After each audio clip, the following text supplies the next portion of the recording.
আসসালামু আলাইকুম। তৈরি করে দেখাবো পাবদা মাছের ঝোল।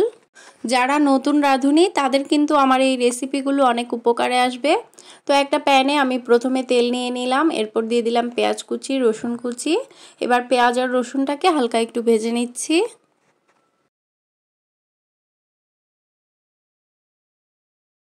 পেঁয়াজ আর রসুনটা ভেজে নেওয়ার পর দিয়ে দিলাম সামান্য একটু পানি।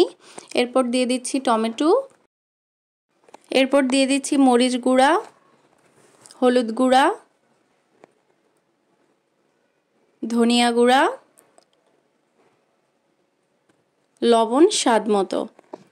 এবার এই মশলাগুলোকে ভালো করে কষিয়ে নিতে হবে। রান্নার মজাটা আসলে এই মশলা কষানোর মাধ্যমেই হয়। আপনি যত ভালো করে মশলাটা কষাবেন রান্নাটা কিন্তু ততটাই টেস্টি হবে। সেটা মাছ, মাংস অথবা সবজি যে কোনো কিছুর ক্ষেত্রেই মশলাটা ভালো করে কষালে কিন্তু রান্নাটা ভালো হয়। তো এখানে আমি কিছু পাবদা মাছ আগে থেকেই কেটে ধুয়ে নিয়েছি।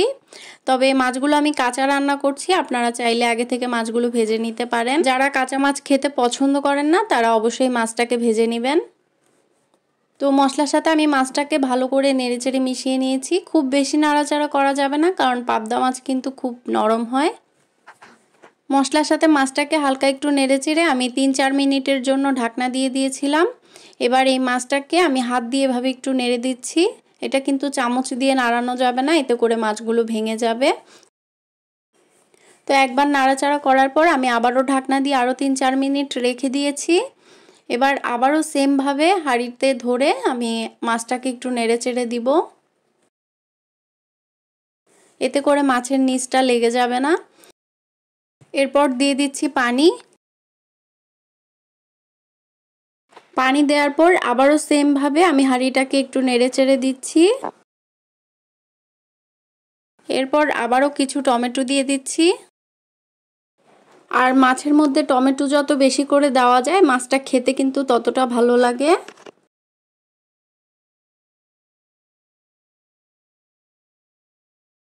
টমেটো দেওয়ার পর আবারও ঢাকনা দিয়ে ঢেকে দিচ্ছি আরও 4-5 মিনিটের জন্য।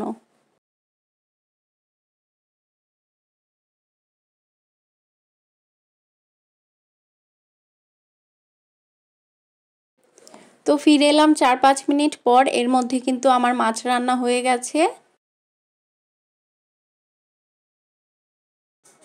এরপর আমি এর মধ্যে 6-7টার মতো আস্ত কাঁচামরিচ মাঝখান দিয়ে একটু ভেঙে দিয়ে দিচ্ছি। এতে করে কাঁচামরিচের খুব সুন্দর একটা সুঘ্রাণ ছড়াবে। এরপর দিয়ে দিচ্ছি ধনিয়া পাতা কুচি।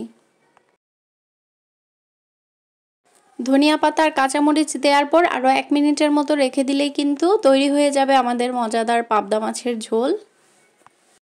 আশা করি আমার রেসিপি ভালো লেগেছে। ভালো লেগে থাকলে অবশ্যই একটা লাইক দিয়ে দিবেন আর কমেন্ট করে জানাবেন আমার রান্নাগুলো আপনাদের কাছে কেমন লাগে।